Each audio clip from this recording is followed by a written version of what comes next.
Now, this is a special. It's a flash update for you all, because I know that you're all interested in that special yellow fruit, the banana, for the banana zone. The banana zone is that point when crypto prices go exponential. And while we all love this and our hopes and dreams are all in that yellow fruit, I wanted to get everybody on the same page of understanding so you know where we are and why we're here.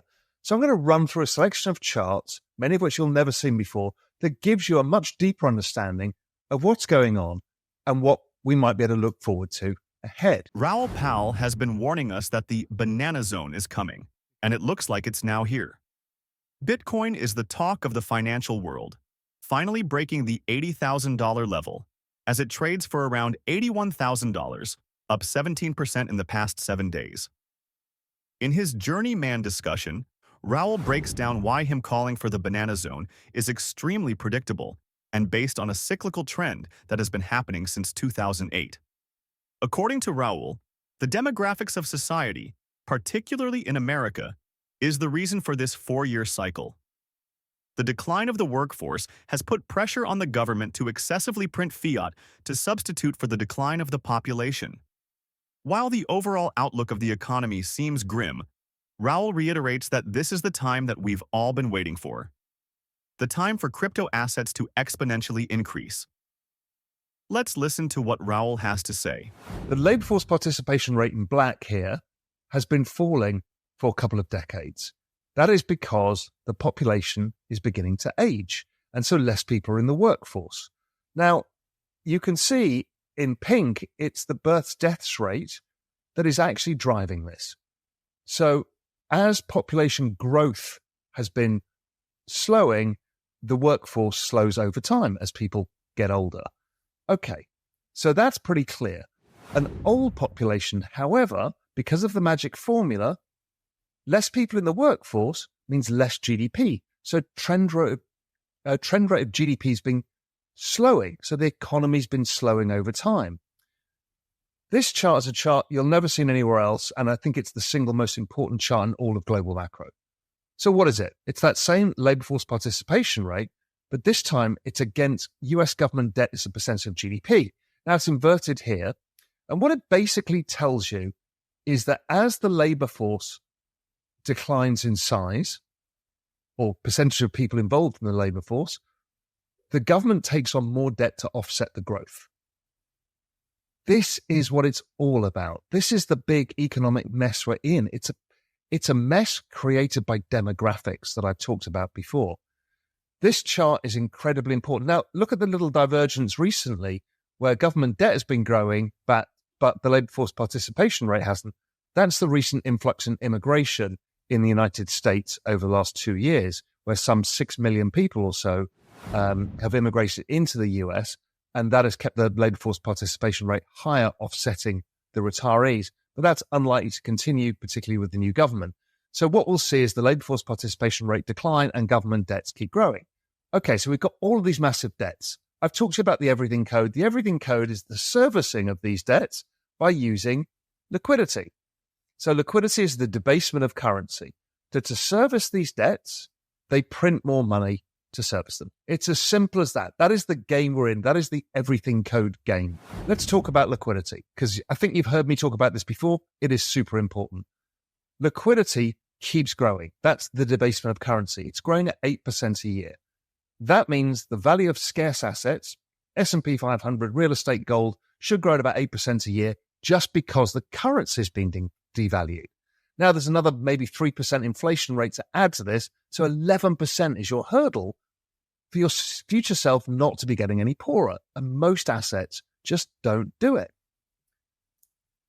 But you can see how important it is by this chart that you should have seen before, which is the chart of the NASDAQ versus our global macro investor total liquidity. This is the total liquidity around the world. That's government liquidity, central bank liquidity, and private sector M2 and other measures. So it's the total amount of money printed by the system. And what happens is the NASDAQ is 97.5% correlated to it. That's incredible.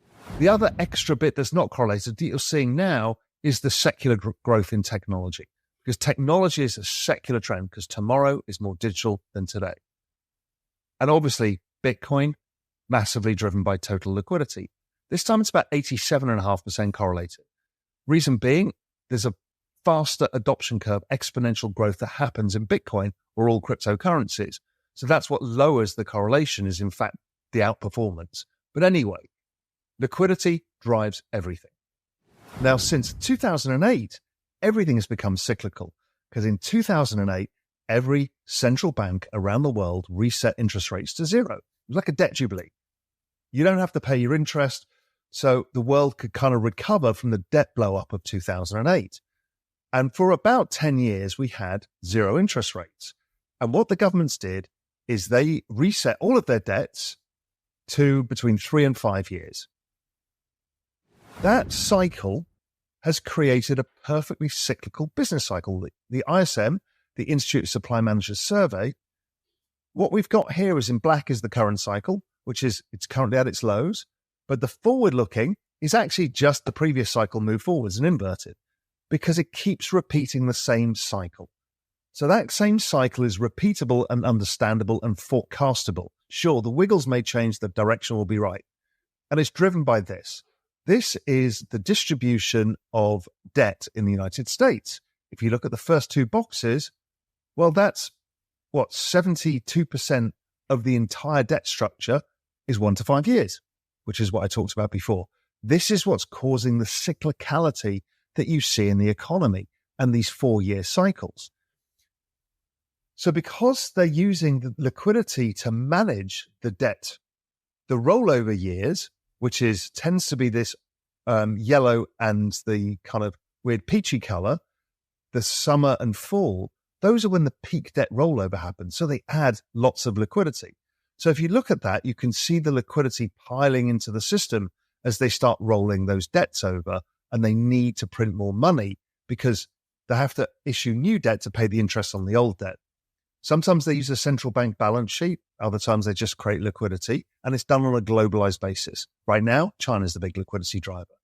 And then you get those blue years, which are the winter years, when they start withdrawing liquidity because they don't need to service the debts because there's no debts around those periods of time. So that's why we get this cycle. And this cycle creates the Bitcoin cycle.